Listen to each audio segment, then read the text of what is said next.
Question number 11 क्या कहता है भाई, which of the following is not one of the multiple intelligences proposed by Harvard gardener. Harvard gardener पे भी एक क्वेश्चन आता ही आता है, निश्चित रूप से आएगा। और आजकल जैसे मैं ये शब्द बोलना नहीं चाह रही हूँ, है ना, जो भी खाना वाना खाया हुआ है सीबीएसई वालों ने, तो वो एक टॉपिक से जो एक नंबर का आता था उससे कई कई क्वेश्चंस जो है वो दे रहे हैं, है ना। तो अब आप समझ सकते हैं कि थोड़े से हिल गए हैं, तो हो सकता है गार्डनर से अभी एक क्वेश्चन आता है, कल को 2-3 आ जाए, ठीक। तो अगर हम बात करें which of the following is, ये कौन है जो लाल आंखें दिखा रहा है हमको, है कोर्स लिया सीटेट का पेपर 2 के लिए, मुझे नेक्स्ट टाइम एग्जाम देना है, क्या नेक्स्ट टाइम के लिए हेल्पफुल होगा? अरे बिल्कुल होगा यार, रोज आसानी सिलेबस थोड़ी चेंज होगा, और फिर लिया है तो फिर कुछ सोच के लिया होगा ना, तो टेंशन नहीं लेनी है। अभी तो 1 साल तक वैलिडिटी होती है ना, या मतलब जब तक भी नेक्स्ट सीटेट आएगा।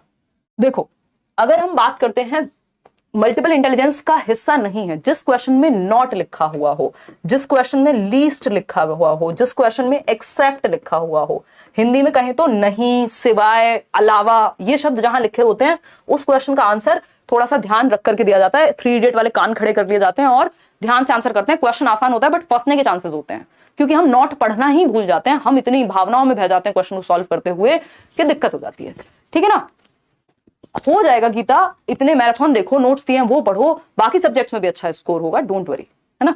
मैं मैराथन भी कराऊंगी एंड में, टेंशन क्यों लेते हो। देखो तो मल्टीपल इंटेलिजेंस का हिस्सा नहीं है। मल्टीपल इंटेलिजेंस एमआई बोलते हैं इसको, ये एमआई वो फोन वाला एमआई नहीं है, मल्टीपल इंटेलिजेंस। इनकी एक बुक थी जिस बुक का नाम था फ्रेम्स ऑफ माइंड, 1983 में आई थी, उसमें 7 प्रकार की बुद्धि बताई थी इन्होंने, बाद में ऐड हो गए 8, 9 भी हैं, अभी 10, 11, 12 तक भी हैं, लेकिन जो एनसीईआरटी है वो 8 प्रकार को ही आज भी मानती है। तो मल्टीपल इंटेलिजेंस मतलब बहुबुद्धि, यानी बुद्धि के कई प्रकार हो सकते हैं, जिसमें से 8 प्रकार की बात इस थियोरी में हुई है, ठीक।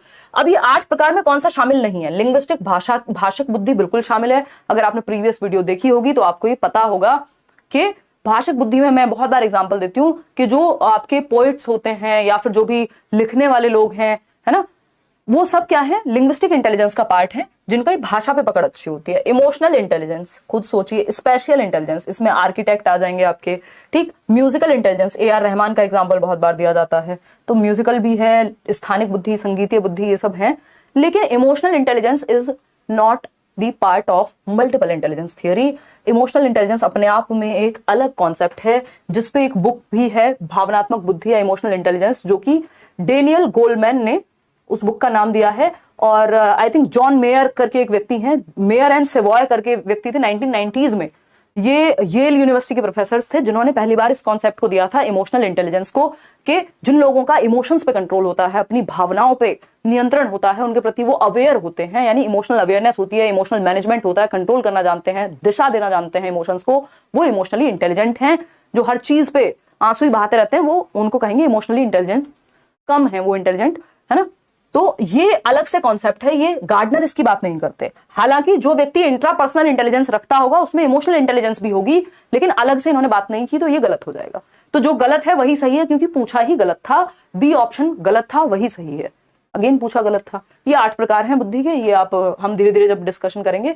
ये आपका फेवरेट क्वेश्चन, जिसमें आधे लोग ढेर हो जाते हैं, असर्शन और रीजनिंग के क्वेश्चंस, ठीक है, कि कथन और कारण के क्वेश्चंस। एक कथन है, दूसरा कारण है, कथन सही है कि कारण सही है, कि दोनों सही है या दोनों गलत है या कोई एक गलत है, ये 4 संभावनाएं इसमें होती हैं। बताइएगा, फटाफट से बताइएगा, ये कौन बातें कर रहा है भाई, ध्यान मत दीजिएगा, हैं हम यहाँ ऐसे ही गला फाड़ रहे हैं, आशिकी कर लो कमेंट्स में, है। देखिएगा, अगर हम बात करें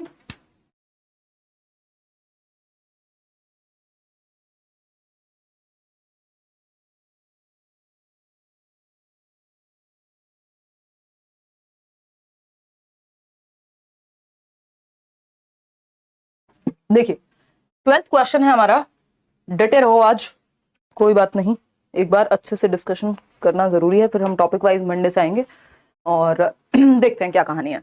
असर्शन कथन क्या है? According to the national education policy 2020, यानी राष्ट्रीय शिक्षा नीति 2020 के अनुसार all children up to the 5th standard, यानी 5वीं कक्षा तक जो बच्चे हैं, सभी बच्चे 5वीं कक्षा तक, 5th स्टैंडर्ड तक, should be given education in their mother tongue, मातृभाषा में उनको शिक्षा दी जानी चाहिए, यानी जो भी भाषा उनके घर पे बोली जाती हो उसी में उनको पढ़ाया जाना चाहिए। बात सही है या गलत है? बिल्कुल सही है। ऐसा 3 लैंग्वेज फॉर्मूला भी कहता है और एनसीएफ भी कहता है और आज national language policy national education policy भी कह रही है और ये फैक्ट है। रीजन क्या है इसका? Young children learn and understand meaningful concepts more quickly in their mother tongue, यानी जो छोटे बच्चे होते हैं वो जल्दी सीख जाते हैं जब उनकी भाषा में उनको मातृभाषा में समझाया जा रहा हो। भाई अगर आप मुझे मेरी भाषा में समझाएंगे तब तो समझ आएगा, जो भाषा मुझे आती ही नहीं है अगर आप उसमें समझाना शुरू कर देंगे तो मुझे कठिनाई होगी। तो इसीलिए कहा गया है कि छोटे बच्चे जो होते हैं उनको मातृभाषा में पढ़ाओ, क्योंकि मातृभाषा में आप एक तो स्कूल उनके लिए नई जगह है जब वो छोटे हैं, दूसरा आप उनकी भाषा में भी नहीं पढ़ा रहे तो वो कनेक्टेड ही महसूस नहीं करेंगे। ठीक है, तो ये दोनों बातें सही है कि अर्थपूर्ण लगती है वो चीज जिसको हम समझ पाए, तो बात तो सही है, तो ये भी सही है, यानी दोनों सही है। ये सबसे बेस्ट सिनेरियो होता है कि जब दोनों सही हो, आपको ज्यादा दिमाग लगाना नहीं पड़ता। Both A and R are true and R is the correct explanation of A, बिल्कुल सही है। Both A and R are true but R is not the correct explanation of A. भैया आर सही तो कह रहा है, इसी बारे में बात हो रही है, इसी का इसने उत्तर दिया है कि क्यों पढ़ाना चाहिए मदर टंग में, यही तो बताया है। तो ऐसा तो है नहीं कि एक्सप्लेन नहीं कर रहा। ए सही है आर गलत है, क्यों भाई? ए एंड आर दोनों फॉल्स है, इसमें अक्कड़ बक्कड़ नहीं करना, समझना है क्वेश्चन को। तो एक नंबर आपका, कम से कम 2 क्वेश्चन ये एक सेट में देते हैं, कई बार मन कर जाए तो ज्यादा भी दे सकते हैं। तो A option is the right answer, इस तरह के असर्शन और रीजनिंग वाले। क्वेश्चन नंबर 13 देखिए, हम लगभग 50% काम आज के लिए कर चुके हैं। How should a teacher deal with gender stereotypes? एक क्वेश्चन इस पे आना ही है, निश्चित रूप से आना है। और अब ये टॉपिक केवीएस से लेके DSSB से लेके अभी बिहार में एग्जाम होगा, आई एम श्योर अगर पेडागोजी पूछेंगे तो जेंडर जरूर पूछेंगे, अगर जेंडर नहीं पूछेंगे तो फिर क्या पूछेंगे भैया? क्योंकि ये अपने आप में बहुत बड़ी समस्या है हमारे लिए अभी, है ना, समाज के लिए। बताइए एक बार। तो अगर हम बात कर रहे हैं किसकी? जेंडर की। देखिए वोट कीजिए आप, चुनाव वाली वोट नहीं कि वोट हमें ही दीजिएगा, तो ये पोल में आपको वोट करनी है। फटाफट से बताओगे फिर आगे बढ़ेंगे, देखिएगा फटाफट से बताओ। चंपू लग रही हूँ मैं यहाँ से बटन लगा के, चलो कोई बात नहीं। देखो बी ऑप्शन, आप लोग यार इतनी संख्या में रात को जगे रहते हो, बताया नहीं आपने पहले कभी। How should a teacher deal with gender stereotypes? Gender stereotype क्या होते हैं? लिंग रूढ़िबद्धताएं या लिंग रूढ़िवादिताएं। रूढ़िबद्धता किसको कहते हैं हम? रूढ़िवादी किसको कहेंगे हम? जो जमानों से जो चीज चली आ रही, बाबा आदम के जमाने से, यही कहा जाता है ना नॉर्मल भाषा में, उसी चीज को मानते जा रहे हैं। साइंस कुछ और कह रहा है, लॉजिक कुछ और कह रहा है, समाज बदल गया, दुनिया बदल गई, लोग बदल गए, ये वही के वही है, लकीर के फकीर बोलते हैं ना जिनको, कि मतलब इनमें परिवर्तन नहीं हो पा रहा। तो जेंडर स्टीरियोटाइप यानी स्टीरियोटाइप मतलब जो परिवर्तन समय के साथ जिसमें हुआ ही नहीं है, बस जो चीज चली आ रही है, जिसमें कोई लॉजिक हो नहीं हो, बस मानते आ रहे हैं। ठीक, तो स्टीरियोटाइप, जेंडर स्टीरियोटाइप क्या होता है कि भैया लड़के रोते नहीं है, ठीक, लड़कियों को स्पोर्ट्स में नहीं जाना चाहिए।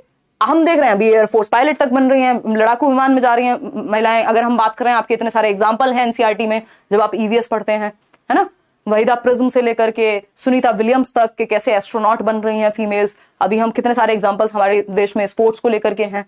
तो जेंडर स्टीरियोटाइप वो है कि भाई फलाना काम लड़कियों को करना चाहिए और फलाना काम लड़कों को करना चाहिए, काम बांट दिया आपने। क्यों? क्योंकि जेंडर एक सोशल कंस्ट्रक्ट है, तो जेंडर के आधार पर काम नहीं बांटने। स्टीरियोटाइप को कम करने के लिए आप क्या करेंगे? पहला ऑप्शन है promote gender typical roles. Gender typical role को अगर आप प्रमोट करेंगे, भैया लड़कियों को घर में ही रहना चाहिए, किचन में, उनको नौकरी पे नहीं जाना चाहिए, तो इससे तो और खराब होने वाली हैं चीजें। लॉजिक कुछ है नहीं, बस बातें देनी है, ठीक। तो promote gender typical roles among students, गड़बड़ हो जाएगी, इससे तो और प्रमोट होगा, स्टीरियोटाइप बढ़ेगा, इससे तो कम थोड़ी होगा। हमें तो इसको कम करना है क्योंकि इसमें कोई सेंस नहीं है, अभी बताऊंगी कैसे नहीं है sense. Present real life examples which counter stereotypes. वास्तविक जीवन से संबंधित ऐसे उदाहरण प्रस्तुत करने चाहिए जो काउंटर करते हैं उस रूढ़िबद्धता को। अच्छा आप कह रहे हैं अच्छा लड़का लड़की ये नहीं है वो नहीं है, इनको काम नहीं करना चाहिए, लड़कियों को ड्राइविंग नहीं करनी चाहिए, फलाना नहीं करना चाहिए, तो आप उसका लॉजिक देंगे या उस तरह के एग्जांपल्स प्रस्तुत करेंगे उस क्षेत्र में जहां लड़कियों ने भी काम किया है, तो आपको पता लगेगा यार ये तो नॉर्मल चीज है। तो ये ठीक कैसे होगा? डिस्कशन से होगा, चर्चा से होगा। दूसरा, हमें रियल लाइफ एग्जांपल्स ऐसे प्रेजेंट करने पड़ेंगे कि जहां से बच्चे ये सीख पाए कि भैया दोनों जेंडर्स कुछ भी कर सकते हैं, दो इंडिविजुअल्स हैं, वो उनको जेंडर में जबरदस्ती बांटने की कोशिश नहीं करनी बहुत ज्यादा।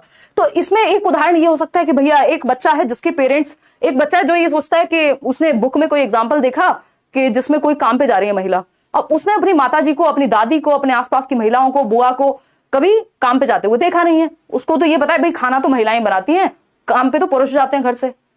अब दूसरा बच्चा अगर क्लास में होगा जिसके दोनों पेरेंट्स वर्किंग हैं, दोनों पेरेंट्स काम करते हैं, अब जब उसकी लाइफ से रियल लाइफ एग्जांपल जब आप प्रेजेंट कर रहे हैं कि ऐसा भी होता है, वो कहेगा नहीं मेरे यहाँ तो दोनों जाते हैं।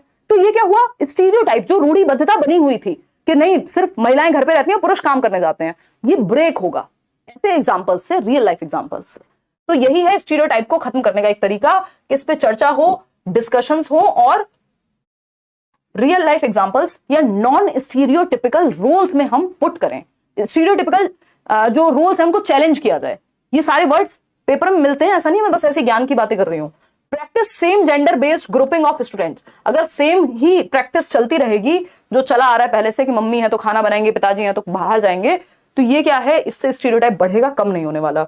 Avoid discussions around gender issues in the classroom, लोग इससे बचते हैं जेंडर डिस्कशंस, इन मुद्दों पे बात करने से, क्योंकि कोई तर्क नहीं होता और मान्यताएं हर्ट हो जाती हैं लोगों की। ठीक, तो ये अवॉइड करने से भी कोई स्टीरियोटाइपिंग का सॉल्यूशन नहीं मिलने वाला। अब इसमें मैं आपको एक दो एग्जांपल दिखा देती हूं। उत्तर क्या सही है, B, present real life examples.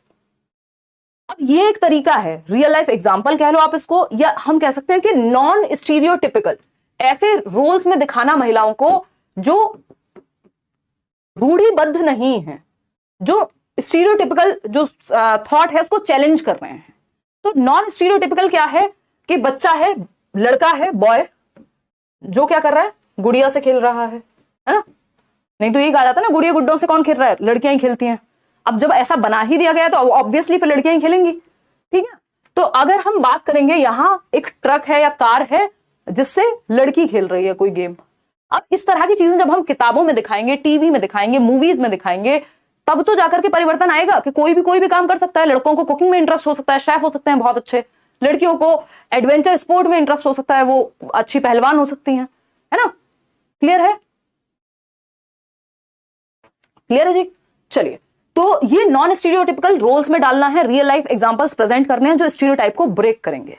ठीक है जी, तो ये बात क्लियर हो गई। हाँ, क्लास डेली होगी आपकी मंडे टू फ्राइडे। कल संडे को हम थोड़ी चर्चा करेंगे, संडे वार्ता करेंगे और जो आपका बिहार का 7th फेज का सिलेबस आया है उसको डिस्कस करेंगे। नॉन स्टीरियोटिपिकल रोल्स ये भी हो सकते हैं कि आप इस तरह के एग्जांपल्स किताबों में भी प्रेजेंट करें जिसमें लड़के और लड़कियां साथ खेल रहे हैं फुटबॉल, क्या दिक्कत है। ठीक है, तो इससे क्या होगा, बच्चों, क्योंकि जेंडर क्या है, एक सोशल कंस्ट्रक्ट है। ये यहाँ पे 1 नंबर का क्वेश्चन और है जो हर बार आता है, किसी ना किसी सेट में आपको देखने को मिल जाएगा इस बार भी। जेंडर और सेक्स दो चीजें हैं, हिंदी में दोनों को लिंग ही कहेंगे, ठीक है ना, या हिंदी में जेंडर ही लिख देगा अगर, अब तो ये होने लग गया है, तो इसको हिंदी में लिंग ही कहते हैं दोनों को। तो आपको इंग्लिश वाली साइड झांक करके देख लेना पेपर में। जेंडर क्या है, एज अ सोशल कंस्ट्रक्ट, ये आपके सिलेबस में दिया हुआ है बहुत पुराने समय से। सोशल कंस्ट्रक्ट सामाजिक संरचना है, जेंडर एक सामाजिक संरचना है, समाज ने बनाया है कि महिलाएं ये काम करेंगी, पुरुष ये काम करेंगे। जबकि सेक्स क्या है, एक बायोलॉजिकल संरचना है। क्या है, बायोलॉजिकल संरचना है, जैविक संरचना है। इस पे चर्चा जब एक अलग से ये टॉपिक आएगा ही ऑफ कोर्स तब करेंगे, वैसे बहुत चर्चा आज के लिए हो चुकी है। बायोलॉजिकल कंस्ट्रक्ट मतलब जैविक संरचना। तो अगर सेक्स लिखा है तो ये जैविक, कि भगवान ने हमें अलग अलग बनाया है, या वॉटेवर जो भी चीज में आप बिलीव करते हैं, बायोलॉजी ने हमें अलग अलग बनाया है कि फीमेल्स की बॉडी अलग होती है, मेल्स की अलग होती है, अलग अलग फंक्शंस हैं। ठीक, ये हमें बायोलॉजिकल कंस्ट्रक्ट के रूप में मिला है सेक्स। जबकि जेंडर अगर हम देखें तो ये समाज ने बना दिया कि भैया झाड़ू महिलाएं लगाएंगी, पुरुष ये करेंगे, ये सोशल कंस्ट्रक्ट है जेंडर। जबकि सेक्स एक बायोलॉजिकल संरचना है, बायोलॉजिकल एंटिटी है अगर मैं कहूं तो। क्लियर है, ये 1 नंबर का क्वेश्चन है, मजाक से हटके। जो लोग मानते हो नहीं मानते हो, वैसे जो नहीं मानते उनको ठीक करनी चाहिए अपनी सोच समय के साथ, है ना। और मानते हैं या नहीं मानते हैं, यही सत्य है। 1 नंबर अगर चाहिए तो ऐसे ही करके आना है पेपर में। वैसे तो मैं कोशिश करूंगी कि आप सोच को ही बदल लें, ठीक इंसान ही बन जाए, बजाय कि सिर्फ रटने के या सही उत्तर याद रखने के, है ना। देखिएगा, रियल और रील में ज्यादा अंतर ना रखें। क्वेश्चन नंबर 14 है, इन अ मल्टीकल्चरल क्लासरूम, एक बहु सांस्कृतिक कक्षा कक्ष में, यानी जहां मल्टीपल संस्कृति के बच्चे आते हैं, पढ़ते हैं। एक बच्चा है जो बंगाल से है, एक बच्चा है जो पंजाब से है, एक बच्चा है जो हरियाणा से है, एक बच्चा है जो राजस्थान से है, दूसरा बच्चा है जो यूपी से है। तो ये क्या हो गई, मल्टीकल्चरल क्लासरूम हो गई, जहां अलग अलग भाषाएं, अलग अलग राज्य से बच्चे आ रहे हैं, अलग अलग पृष्ठभूमि से बच्चे आ रहे हैं। तो एक बहु सांस्कृतिक कक्षा कक्ष की जब हम बात कर रहे हैं तो कौन सी एक बात सही होगी, बताइएगा। Promote cultural practices of dominant group only, यानी जो प्रबल समूह है, मान लीजिए आप यूपी में रहते हैं और वहां कोई एक पर्टिकुलर कास्ट है या समुदाय है जिसका प्रभुत्व है, तो आप सिर्फ उसी का ध्यान रखेंगे नहीं। एज अ टीचर आपको हर बच्चे को यूनिटी इन डाइवर्सिटी की बात करते हैं, चाहे वो हमारा कॉन्स्टिट्यूशन हो, चाहे हमारी वो टीचिंग लर्निंग प्रोसेसेस हो, हम कहते हैं विभिन्नता में एकता की बात होती है हमारे देश में। ठीक, तो ऐसा नहीं सिर्फ डोमिनेंट कल्चर को ही हम फोकस करें as a teacher. Promote cultural practices of disadvantaged groups only, यानी केवल सुविधा वंचित या वंचित समूह वर्ग के बच्चों के लिए ही आप काम करेंगे, कि जो कोई मान लीजिए इस तरह के ट्राइबल कम्युनिटीज से है या हाशिए पे है, किसी भी वजह से समाज ने उसको अलग थलग कर दिया है, गरीब है, मतलब किसी भी सेंस में वो वंचित है, तो सिर्फ उनका ही ध्यान रखेंगे? नहीं, ओनली वाले ऑप्शंस तो वैसे ही खतरनाक होते हैं। ठीक भाई, आपको तो सबको लेके चलना है साथ में एज अ टीचर। भाई टीचर की एज अ देखा जाए तो एक बड़ी रिस्पॉन्सिबिलिटी है। We are called nation builders. तो ये बातें आइडियलिस्टिक लगती हैं हमें कई बार, बट ये ऐसी जॉब है टीचिंग जिसको आप जितना आसान चाहे बना लीजिए, जितना बोरिंग चाहे बना लीजिए, और जितना इंटरेस्टिंग या चैलेंजिंग बनाना चाहें उतना बना सकते हैं। आपके ऊपर है कि आप कैसे टीचर बनना चाहते हैं। सी ऑप्शन है negatively present cultural practices of dominant group, यानी जो डोमिनेंट ग्रुप है उनको नेगेटिव कहते रहेंगे। भाई आपका काम नेगेटिव या पॉजिटिव कहना नहीं है, आपका काम धर्म की राजनीति करना नहीं है एज अ टीचर। ठीक, डी ऑप्शन है respect individual differences of students in terms of their socio cultural experiences, यानी विद्यार्थियों के सामाजिक सांस्कृतिक अनुभवों के संदर्भ में उनकी व्यक्तिगत विभिन्नताओं का ध्यान रखना। भाई आप अभी कितने 11,000 लोग अभी भी हैं रात को 11:15 बजे भी, तो अब 11,000 लोगों की अगर हम बात करें एक साथ बिठा दें, या 11 लोगों को भी एक साथ बिठा दें, आप अपने घर में भी देखेंगे आपके भाई बहन माता पिता सबको सेम चीज पसंद है। कुछ चीजें सेम पसंद होंगी, ज्यादातर चीजें अलग भी होंगी आप में। किसी को थोड़ा रात में पढ़ना पसंद होगा, कोई थोड़ा सा सुबह जल्दी पढ़ना पसंद करता है, किसी और को किसी को नीला रंग पसंद है, किसी को पीला पसंद होगा, वॉटएवर, किसी को कोई गाना पसंद है, किसी को कोई शो पसंद है। तो ये क्या हुए, इंडिविजुअल डिफरेंसेस हैं कि हमारे इंटेलिजेंस, हमारे एप्टीट्यूड, हमारे एटीट्यूड, मतलब हम अपनी रुचियों में, हम दिखने में, जैसे 5 उंगलियां कहा जाता है ना, बहुत ही बेसिक कहावत है कि भैया 5 उंगलियां बराबर नहीं होती बट इंपॉर्टेंट है। ऐसा थोड़ी कि बिना अंगूठे काम चल जाएगा, एक उंगली निकाल दें चल जाएगा काम। तो इंडिविजुअल डिफरेंसेस ऐसे ही हैं कि भिन्नताएं हैं हम में सब में, लेकिन सभी इंपॉर्टेंट है। एज अ टीचर आपको महत्व देना है। तो बच्चों की व्यक्तिगत विभिन्नताओं को आपको उनके सामाजिक सांस्कृतिक अनुभवों को, जिस समाज से, जिस संस्कृति से वो आ रहे हैं, उनको एक्सेप्ट करके जोड़ना है। उस तरह के एग्जांपल्स भी दे सकते हैं आप, कनेक्ट करना है, बेसिकली सबको साथ लेके चलना है। यही इंक्लूसिव क्लासरूम होती है, इंडिविजुअल डिफरेंसेस का जहां आप ध्यान रखते हैं। क्वेश्चन नंबर 15 देखिएगा, बढ़ेंगे आगे, 15 क्वेश्चन और हैं, थोड़ी स्पीड पकड़ लेंगे अब। अगर हम बात करें when assessment is done for students comprehension and understanding of a skill और lesson during the learning and teaching process, it refers to, यानी जब आकलन जो है वो बच्चों की समझ के आधार पे होगा या उनकी समझ को देखने के लिए होगा कि कितना उन्होंने समझा है, और कब हो रहा है, ड्यूरिंग द लेसन, जब लेसन चल रहा है, पढ़ाई लिखाई चल रही है, तभी आप आकलन कर रहे हैं, टेस्ट कर रहे हैं, जांच रहे हैं बच्चे को। तो ये कौन से प्रकार का आकलन कहलाएगा? ड्यूरिंग, यानी दौरान लिखा होगा कहीं ना कहीं। हाँ, अगर ड्यूरिंग चल रहा हो तो क्या कहलाएगा? तो अगर ड्यूरिंग वर्ड लिखा हुआ है, दैट मींस आप कितने परसेंट लोग, 59% लोग सही उत्तर दे रहे हैं कि भैया असेसमेंट फॉर लर्निंग होगा। ये तो है ना, सीखने के लिए आकलन, क्योंकि लर्निंग अभी चल रही है, उसी दौरान आप आकलन भी कर रहे हैं। ऑफ लर्निंग होता है आफ्टर लर्निंग, ये ड्यूरिंग नहीं होगा, आफ्टर होगा। ठीक है।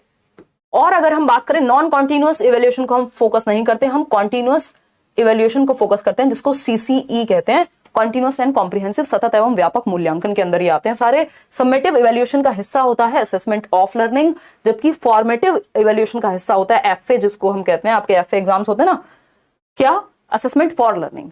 तो assessment for learning during teaching learning process, of learning after teaching learning process, और एज लर्निंग जब बच्चा खुद का ही आकलन करे, सेल्फ असेसमेंट, खुद को ही आप नंबर दे रहे हो कि भाई मुझे कितना आता है, आज देखते हैं। तो आपने, ऐसा नहीं होता कि खुद से ही आपने एक आंसर लिखा, खुद ही चेक किया कितने नंबर देंगे खुद को आउट ऑफ 10, तो ये सेल्फ असेसमेंट है। जब असेसमेंट एज लर्निंग लिखा हो, इसके बारे में बाकी चर्चा हम आने वाले सेशंस में करेंगे, जब टॉपिक वाइज उठाएंगे। अब थोड़ी चर्चा कम करके क्वेश्चंस को फोकस कर लेते हैं। अगर हम बात करें providing opportunities to all students for achieving their potential irrespective of variation in their abilities is a key objective of dash classroom, यानी सभी विद्यार्थियों को उनकी योग्यताओं में भिन्नता होने के बावजूद उनके संभाव्य गुणों की प्राप्ति के लिए अवसर प्राप्त करना। अब कई लोगों की समस्या ये रहेगी, ये आप धीरे धीरे जैसे जैसे क्लासेस चलेंगी, कई लोगों के कमेंट ये आने शुरू हो जाएंगे, जब आप कराते हो क्वेश्चन, जब आप पढ़ते हो तो सही हो जाता है, जब हम खुद से करते हैं घर पे बैठ के तो गलत हो जाता है। उसका रीजन है, मैं पढ़ती जैसे हूं उसमें कॉम्प्रिहेंशन शामिल है, वो एक्सपीरियंस भी शामिल है साथ में। तो आप पढ़ के समझ पाएंगे जब आप प्रैक्टिस करेंगे, थोड़ी सी कुछ दिन आपको लगेंगे मेरे साथ, उससे फिर आपका दिमाग जो है साथ में चलने लग जाएगा कि आप भी उसी तरह से पढ़ के समझने लग जाएंगे, है ना, क्योंकि वो एक वे है। जहां से हम पढ़ के कैसे समझ पा रहे हैं। तो पढ़ के समझने में दिक्कत होती है कई लोगों को, इसलिए वो गलत आंसर कर देते हैं जब खुद से कर रहे होते हैं, या फिर प्रैक्टिस की कमी होती है। दो ही चीजें हैं बस, तीसरा कुछ नहीं है।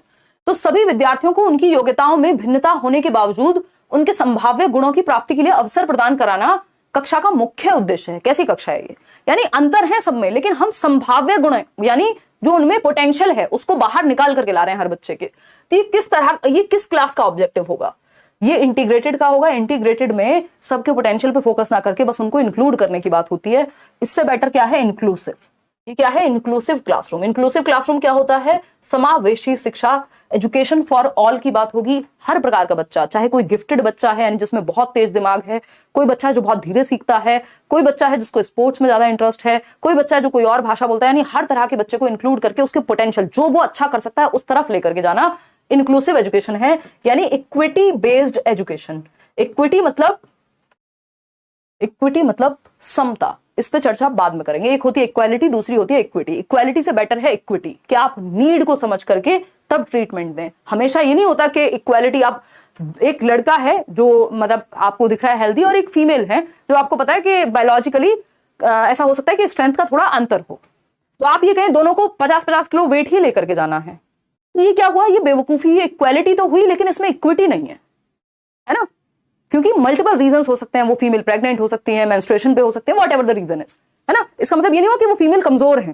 तो ये क्या हुआ? इक्विटी बेस्ड प्रिंसिपल्स हैं। आप ओलंपिक में भी देखते हैं, या मतलब गेम्स भी, स्पोर्ट्स में भी क्या होता है, अगर कोई जिसको शॉर्ट पुट हम गोला फेंक बोल रहे हैं या डिस्कस थ्रो है, तो इन सबका भी वेट डिफरेंट होता है। वो क्यों है डिफरेंट मेल और फीमेल के लिए? Equity based. उनकी बायोलॉजिकल जो संरचना है वो डिफरेंट है, इसलिए इक्विटी का ध्यान रख रहे हैं वहां पे। हम रिजर्वेशन दे रहे हैं, चाहे कास्ट में दे रहे हो, चाहे हम बस में फीमेल्स के लिए रिजर्वेशन दे रहे हो, मेट्रो में दे रहे हो, ट्रेन में दे रहे हो। रीजन क्या है? इक्विटी, यानी समता। स्पेशल एजुकेशन नहीं। स्पेशल एजुकेशन होता है बस एक तरह के बच्चों को अलग ले गए, जिनको दिखता नहीं है उनको एक स्कूल में, जिनको सुनता नहीं है उनको एक स्कूल में। नॉन प्रोग्रेसिव नहीं बनना, प्रोग्रेसिव बनना है।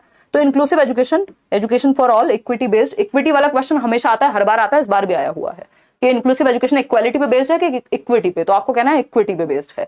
नीड्स को ध्यान में रख करके चीजें बनाई जाती हैं। ठीक है जी बात, या कोई दिक्कत है? मैम ब्लू है, पानी पानी है, क्या कह रहे हो? Blue colour? मजाक कर रहे हो यार, की शर्ट आपके पापा की दी आई थी। बहुत बढ़िया, बहुत बढ़िया। हाँ सही कह रहे हो। और बताओ कुछ है? नई शर्ट पहने हैं और आप यहां मजाक उड़ा रहे हैं हमारा। चलिए आइए।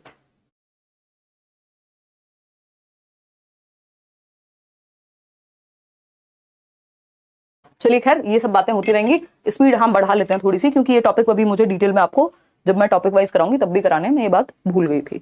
देखिए क्वेश्चन नंबर 17 की जब हम बात करते हैं, to cater to children from disadvantaged backgrounds, यानी वो बच्चे जो वंचित समूह वर्ग से आते हैं उनको केटर करने के लिए, उनका ध्यान रखने के लिए क्या करेंगे? फटाफट से ऑप्शन करेंगे, मतलब ऑप्शन क्लिक करेंगे पोल में। 30 सेकंड का समय है, निपटा देंगे question. Give them a lot of written work. Written work से क्या होगा? रट्टा हो जाएगा इससे। तो find out more about their context and involve them in class discussion. सबसे पहले आपको यही करना होता है, कारण जानना होता है, बच्चे के संदर्भ के बारे में जानना होता है, फिर उसे क्या पसंद है, किस चीज में वो अच्छा कर सकता है, वो काम उसको देना होता है। यही बेस्ट है, चाहे वंचित समूह का बच्चा हो, चाहे कोई भी बच्चा हो।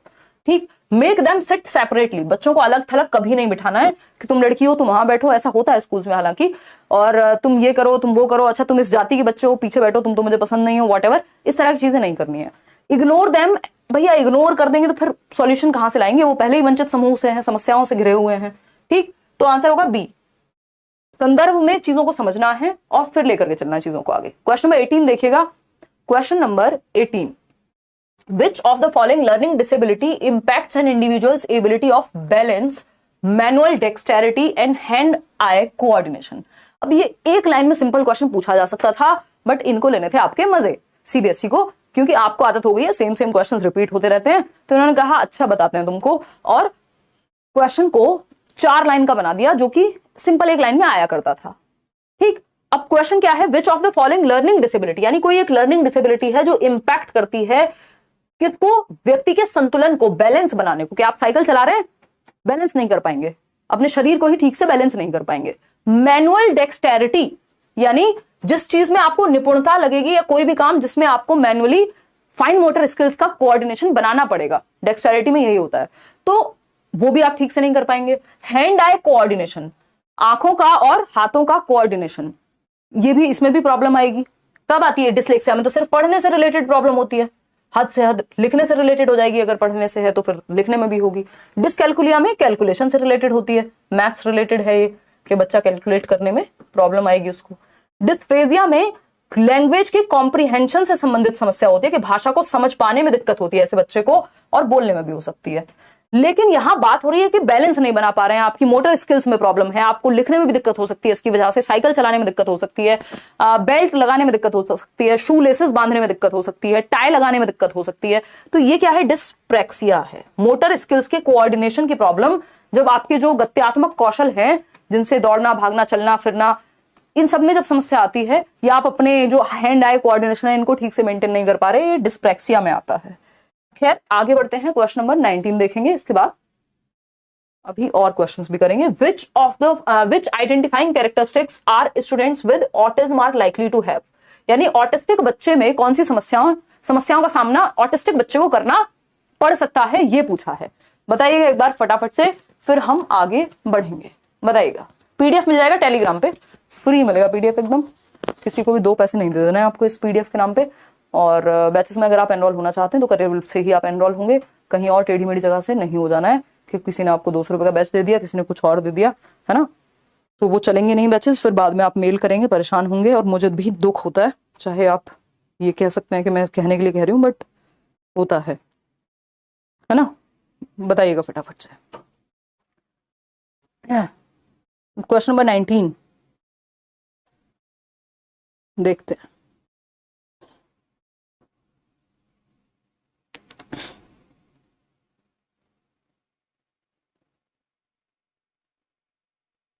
चलें आगे। देखिए, तो क्वेश्चन नंबर 19 की जब हम बात कर रहे हैं, तो ऑटिस्टिक बच्चा जिसको ऑटिज्म है, जिसको हम स्वालीनता कह देते हैं हिंदी में, कम्युनिकेशन डिफिकल्टीज बिल्कुल होती हैं, कि बच्चे को अपनी बात कहने में, संप्रेषण में कठिनाई होती है। High urge to interact with all, नहीं, ये आइसोलेशन में या बहुत ज्यादा इंटरेक्शन पसंद नहीं करता। वेरी लो आईक्यू, ऐसा बिल्कुल नहीं है कि ऑटिस्टिक बच्चा है तो आईक्यू कम होगा उसका। एडवांस्ड सोशल स्किल्स, नहीं, सोशल स्किल्स पुअर होती हैं इनकी, बहुत ज्यादा घुलना मिलना पसंद नहीं करते, ज्यादा बातें करना पसंद नहीं करते, रेपिटेशन बहुत होता है बातों में, एक बात को 4 बार रिपीट करते हैं, तो संप्रेषण में कठिनाई होती है इनको, कम्युनिकेशन के साथ इनको प्रॉब्लम होती है, और सोशली ज्यादा ये स्टीरियोटिपिकल बिहेवियर करते हैं, यानी स्टीरियोटिपिकल मतलब बार बार रिपीट करने वाला, रेपिटेटिव बिहेवियर। ठीक है। क्वेश्चन नंबर 20 देखिएगा, ये स्टीरियोटिपिकल बिहेवियर पूछा जा सकता है, पूछा हुआ है प्रीवियसली किसी तो एग्जाम में, सीटेट में नहीं, बट भाषा तो चेंज की जा सकती है ना। देखिएगा, क्वेश्चन नंबर 20 है, which of the following is not an identifying characteristic of student with creativity, यानी निम्नलिखित में से कौन सी सृजनात्मक विद्यार्थी की पहचान नहीं है। सृजनात्मक मतलब क्रिएटिव बच्चा, कुछ नया सोचे, जो कुछ डिफरेंट सोचे, कुछ अलग लीग से हटके। स्ट्रॉन्ग सेंस ऑफ क्यूरियोसिटी, यानी जिज्ञासा बहुत होती है, जिज्ञासा होगी तभी तो कुछ नया सोच पाओगे, जिसमें जिज्ञासा ही नहीं है, जो दुनिया को देखता भी है तो देखता है अरे यार क्या ही है, बहुत बेकार दुनिया है ना, वो क्यूरियोसिटी खत्म है उसके जीवन से। तो जो क्यूरियस ही नहीं है वो नया क्यों करेगा कुछ, वो तो खाएगा पिएगा, ईट स्लीप रिपीट। ठीक। कन्वर्जेंट थिंकिंग, यानी अभिसारी सोच, सिकुड़ती हुई सोच, दिशाओं में सोचना ही नहीं है, तो ये क्रिएटिविटी से जुड़ा हुआ है। Higher order problem solving, question mark था ये, मैंने कहा नहीं है कि जुड़ा हुआ है। Higher order problem solving skills, उच्च स्तरीय समस्याओं का समाधान निकाल देगा ऐसा बच्चा। नोवल इनोवेटिव आइडियाज, नवाचारी अनूठे आइडियाज, कुछ डिफरेंट आइडियाज। देखिए ये भी क्रिएटिविटी से जुड़ा हुआ है कि बहुत क्यूरियस होगा बच्चा। हायर ऑर्डर प्रॉब्लम्स को जब वो सॉल्व कर पाएगा तभी तो नए नए तरीके ढूंढेगा। नोवल इनोवेटिव आइडियाज होंगे, कुछ नवाचार उसके अंदर होगा। लेकिन कन्वर्जेंट थिंकिंग जिसकी है वो क्रिएटिव नहीं हो सकता, क्योंकि क्रिएटिव होने के लिए डाइवर्जेंट थिंकिंग जो कन्वर्जेंट का जस्ट ऑपोजिट होती है, ये दोनों को दिया था जॉय पॉल गिलफर्ड ने, जेपी गिलफर्ड ने, डाइवर्जेंट और कन्वर्जेंट थिंकिंग को। डाइवर्जेंट थिंकिंग को जोड़ा जाता है क्रिएटिविटी के साथ, out of the box thinking के साथ, लेटरल थिंकिंग के साथ, ब्रेनस्टॉर्मिंग के साथ, ये सारी चीजें क्रिएटिविटी से जुड़ी हुई हैं। वहीं कन्वर्जेंट थिंकिंग जो है वो इंटेलिजेंस से जुड़ी हुई है। जब आपको एक क्वेश्चन है, 4 ऑप्शन है, इसमें से कुछ चूज करना है, आप बुद्धि का प्रयोग करते हैं, कुछ क्रिएटिविटी थोड़ी लगाते हैं कि 5वां ऑप्शन बना दिया आपने, तो ये कन्वर्जेंट थिंकिंग है, इसमें कुछ नया थोड़ी किया आपने, अपनी बुद्धि का प्रयोग किया बस। तो बी ऑप्शन कन्वर्जेंट थिंकिंग, ये क्रिएटिविटी से नहीं जुड़ा हुआ, नॉट पूछा था, जो गलत है वही सही है, क्योंकि पूछा ही गलत था। ठीक है ना। चलिए खैर आगे बढ़ते हैं, 8-9 क्वेश्चन और हैं। क्वेश्चन नंबर 21 देखिएगा, national education policy 2020 suggest that education should be, अब मैं क्या करूं, मैं बह जाती हूं डिस्कशन में। देखिएगा, अगर हम बात करें नेशनल एजुकेशन पॉलिसी एनईपी 2020 की, इस पे खूब क्वेश्चंस आते हैं। Suggest that education should be, यानी राष्ट्रीय शिक्षा नीति 2020 सुझाती है कि शिक्षा को कैसा होना चाहिए। तो पहला ऑप्शन है limited to textbook content. भैया ये तो एनसीएफ पहले से ही मना कर रहा था कि सिर्फ पाठ्य पुस्तक से मत जोड़ो, रियल लाइफ से भी जोड़ो। बात तो सही है। फिर आया next point, based on rote memorization, यानी रटने पे बेस्ड हो। तो जहां बच्चा एक्टिव नहीं है वो सब खराब चीज है, बच्चा जहां सबसे ज्यादा एक्टिव है वो बेटर है। कोई भी पॉलिसी हो, कोई भी एनसीएफ हो, सब यही मानेंगे। सी ऑप्शन है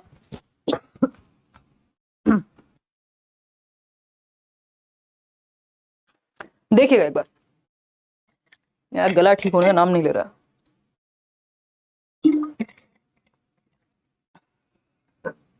देखिएगा, अगर हम बात करते हैं क्वेश्चन नंबर 21 की, तो रोट मेमोराइजेशन भी खराब हो गया। यहाँ पे भी बच्चा पैसिव है।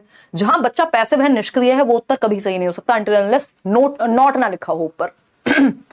ऑप्शन नंबर सी है directed to encourage competition among students, यानी विद्यार्थियों के बीच प्रतिस्पर्धा बढ़ाने की तरफ उन्मुख होना। कंपटीशन इंक्रीज नहीं करना, कोऑपरेशन इंक्रीज करना है, एक दूसरे का सर नहीं फुड़वा देना है, ठीक है, सहयोग के साथ आगे बढ़ना है, ठीक। Focused towards development of critical thinking, ये बात एकदम सही है कि एजुकेशन ऐसी होनी चाहिए जो क्रिटिकल थिंकिंग, समालोचनात्मक चिंतन का विकास करे, नॉट चिंता, ठीक है। क्रिटिकल थिंकिंग ये 21st सेंचुरी स्किल्स में आता है, जो आपकी नेशनल एजुकेशन पॉलिसी मैंने नोट्स में भी दिया हुआ है, फ्री नोट्स में भी, कि 21st सेंचुरी स्किल्स हैं जो नेशनल एजुकेशन पॉलिसी सिखाने की बात करती है, जिसमें डिजिटल लिटरेसी है, क्रिटिकल थिंकिंग है, और भी इस तरह की सैकड़ों चीजें हैं, डिसीजन मेकिंग है, कम्युनिकेशन स्किल्स हैं, जो आज के समय की जरूरत है 21वीं शताब्दी की, ठीक। उसमें से एक है क्रिटिकल थिंकिंग। क्रिटिकल थिंकिंग क्या है कि हम चीजों को सभी पक्षों में देख करके तब कंक्लूजन पे जाएं। ऐसा ना हो जस्ट मान लें, किसी ने कहा 2000 के नोट में चिप होती है, हमने कहा हाँ होगी ही जी, फलाना कह रहा है, या व्हाट्सएप पे कोई बात, कोई न्यूज आई, हमने कहा हाँ हाँ ये ऐसा ही होगा, ऐसा ही होगा, या किसी ने, हमारे किसी दोस्त ने ऐसे बता दिया, अरे वो तो बड़ा खराब इंसान है यार, है ना, या ये तो ऐसे ही है ना हिमांशी, अरे बस पूछो मत। तो आपके पास कोई डेटा नहीं है, रियल डेटा नहीं है, जिसके बेसिस पे आप वेरीफाई कर सकें या क्रिटिकली सोच सके, हर एक पक्ष को समझ सके, बस आपने मान लिया। तो वो मान नहीं लेना है, इसलिए क्रिटिकल थिंकिंग लगानी है, लॉजिक के आधार पे रिफ्लेक्ट कर सकें, जिसमें आप एनालिसिस कर सकें, जिसमें आप, और तब किसी एक फाइनल कंक्लूजन पे पहुंच सकें कि ऐसे ही नहीं, अच्छा भाई ये कह रही है मैडम कि हम तो बेस्ट पढ़ाते हैं, तो पढ़ाती ही होंगी।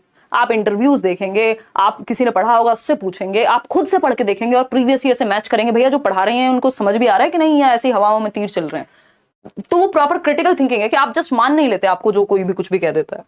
Question number 22, individual differences related to preferred learning styles. Learning styles होती है, किसी को देख के सीखना पसंद है, पिक्चर्स के थ्रू, मतलब वीडियोस के थ्रू, किसी को करके सीखना पसंद है ना, किसी को सुन के सीखना बड़ा पसंद है, वो पॉडकास्ट या एफएम, या फिर उनका दोस्त से कह देते हैं एक बार कि यार भाई एक बार मेरे को बता दे इसकी डेफिनेशन क्या है, तो जब आप सामने वाले से सुन लेते हैं तो आपको याद हो जाता है, ये क्या हो गया, ये समझ में आ जाता है, ये लर्निंग स्टाइल है, ठीक है ना। नेट 100% खत्म हो गया, कोई बात नहीं, थोड़ी देर की बात और है। देखिए, तो of students in a classroom should be, और 7-8 क्वेश्चन है। तो लर्निंग स्टाइल का ध्यान कैसे रखें क्लास में। Considered a hindrance to teaching learning process, बच्चे अलग अलग तरह से सीखते हैं, अलग अलग लर्निंग स्टाइल से सीखते हैं, ये रुकावट नहीं है, बैरियर नहीं है, ये तो बहुत ही अच्छी बात है, रिसोर्स है।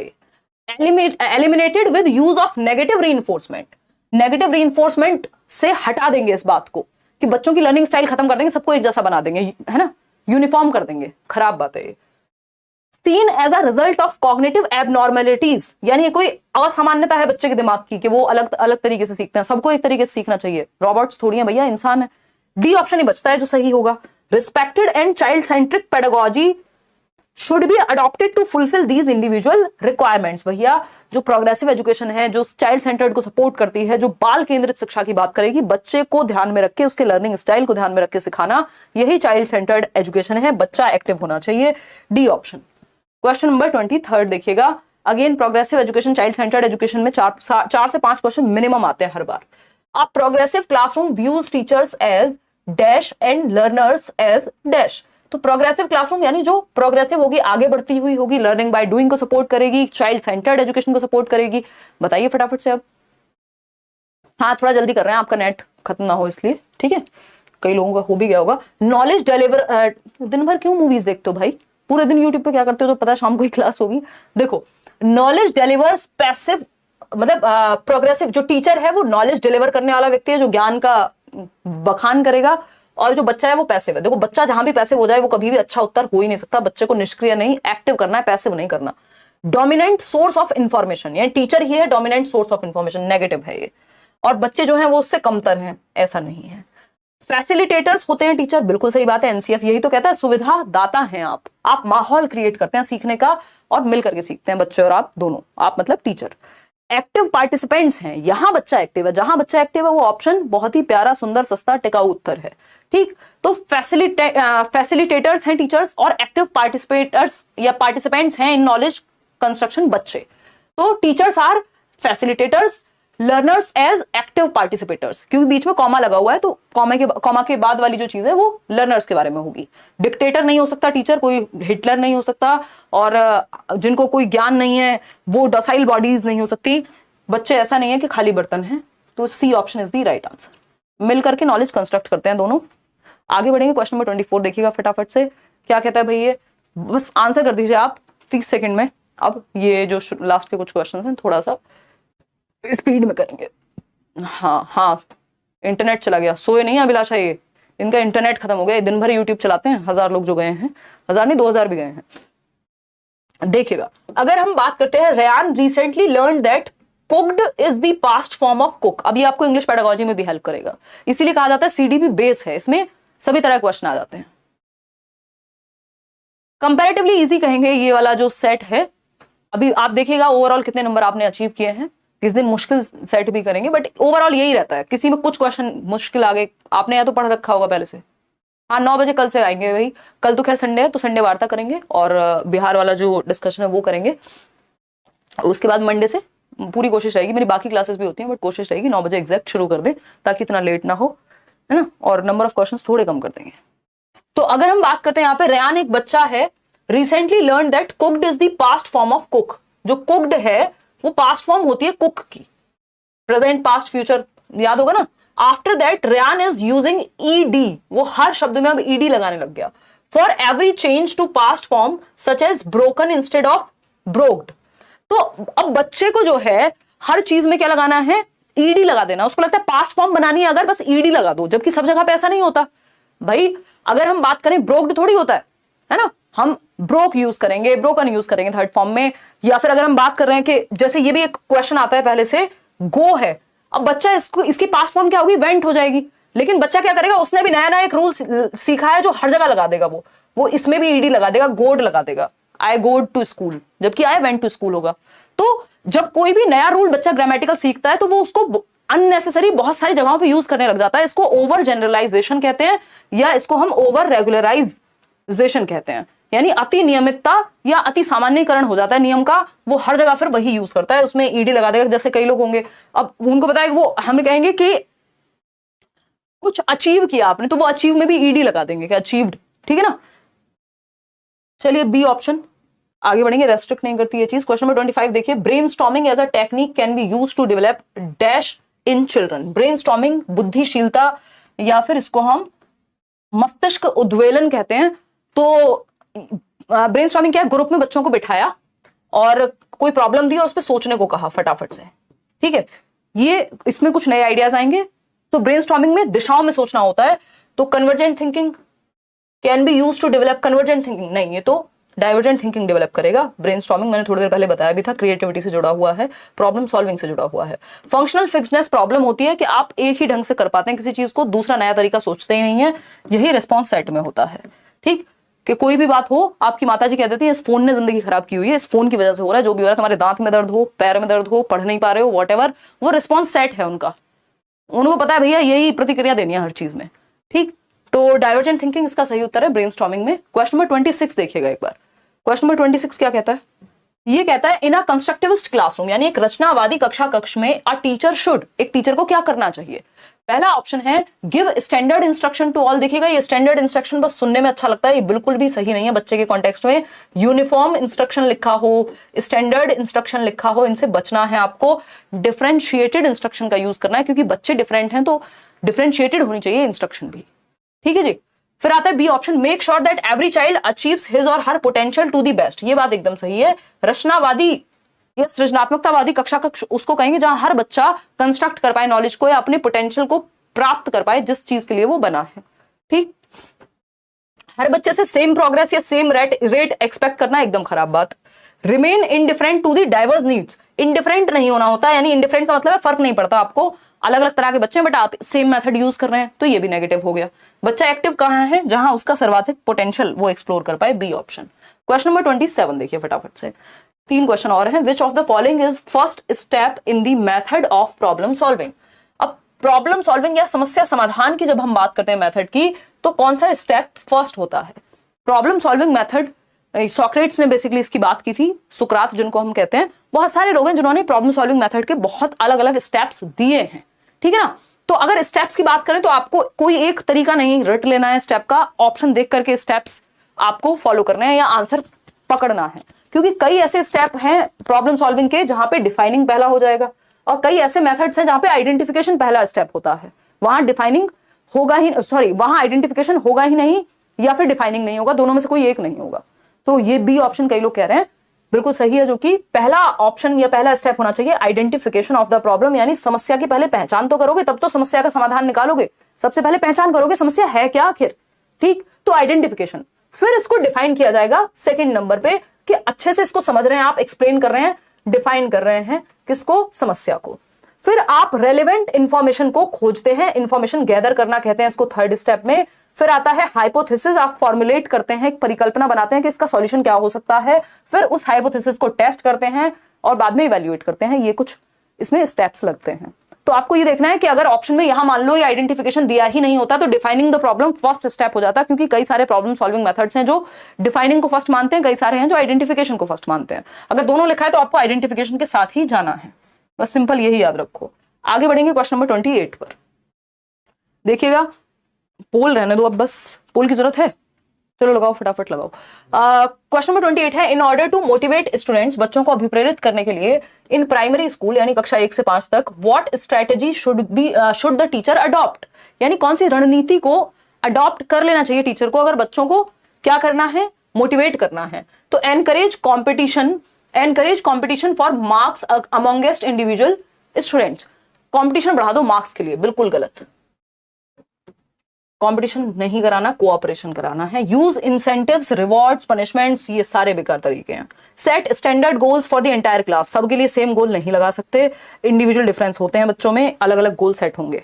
Help children set goals as per their interest, बच्चों की रुचि के अनुसार उनका गोल सेट करना और सपोर्ट करना उनको अपने उद्देश्य की प्राप्ति में। तो बच्चे की रुचि का ध्यान रखना है, तभी चाइल्ड सेंटर्ड एजुकेशन कहलाएगी। क्वेश्चन नंबर 29 देखिए, सेकंड लास्ट, फटाफट से, बड़ा सा क्वेश्चन है। इसमें एक कथन है, दूसरा उसका कारण है।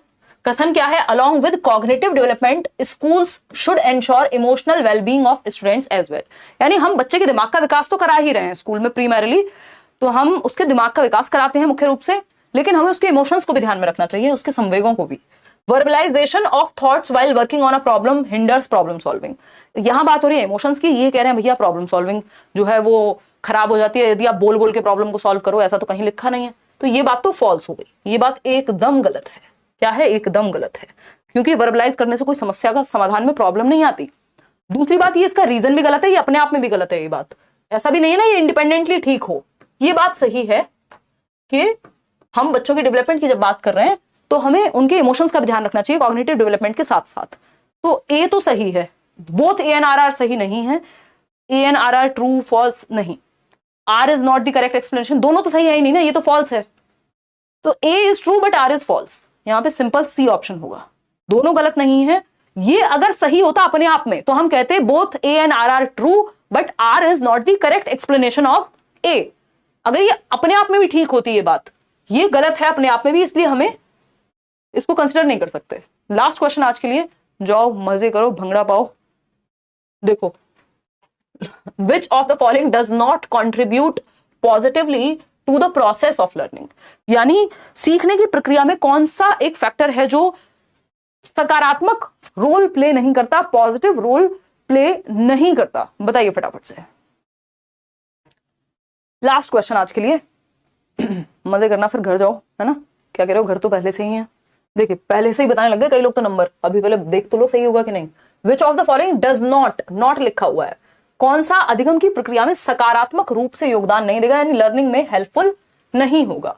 माल न्यूट्रिशन यानी कुपोषण, खाना ठीक से नहीं मिल रहा, दिमाग ठीक से नहीं डेवलप होगा, शरीर ठीक से डेवलप नहीं होगा, इमोशंस कहां से ठीक हो जाएंगे, सब कुछ खराब हो जाएगा। और माल न्यूट्रिशन जो है हमारे देश में बहुत बड़ी समस्या है ना। और एक बहुत ही फेमस व्यक्ति है, शायद वो अब्दू, आपने देखा होगा, उनको भी I think malnutrition was the reason कि उनका डेवलपमेंट ठीक से नहीं हो पाया।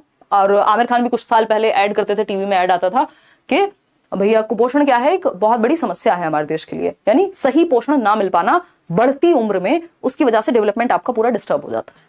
ठीक, तो माल न्यूट्रिशन जो है पॉजिटिवली बिल्कुल भी प्रोसेस ऑफ लर्निंग में काम नहीं आएगा, क्योंकि बच्चे का विकास ठीक से नहीं हुआ तो लर्निंग कहां से ठीक होगी फिर, ठीक है ना। कोलैबोरेशंस विद पीयर्स, यानी समकक्षों के साथ सहयोग, मिलकर सीख रहे हैं सब, ये तो पॉजिटिव बात है। हमें तो नेगेटिव ढूंढना था ना, नेगेटिव या गलत क्या है, ए ऑप्शन, जो गलत है वही सही है क्योंकि पूछा ही गलत है। डाइवर्जेंट थिंकिंग बिल्कुल पॉजिटिव चीज है सीखने में।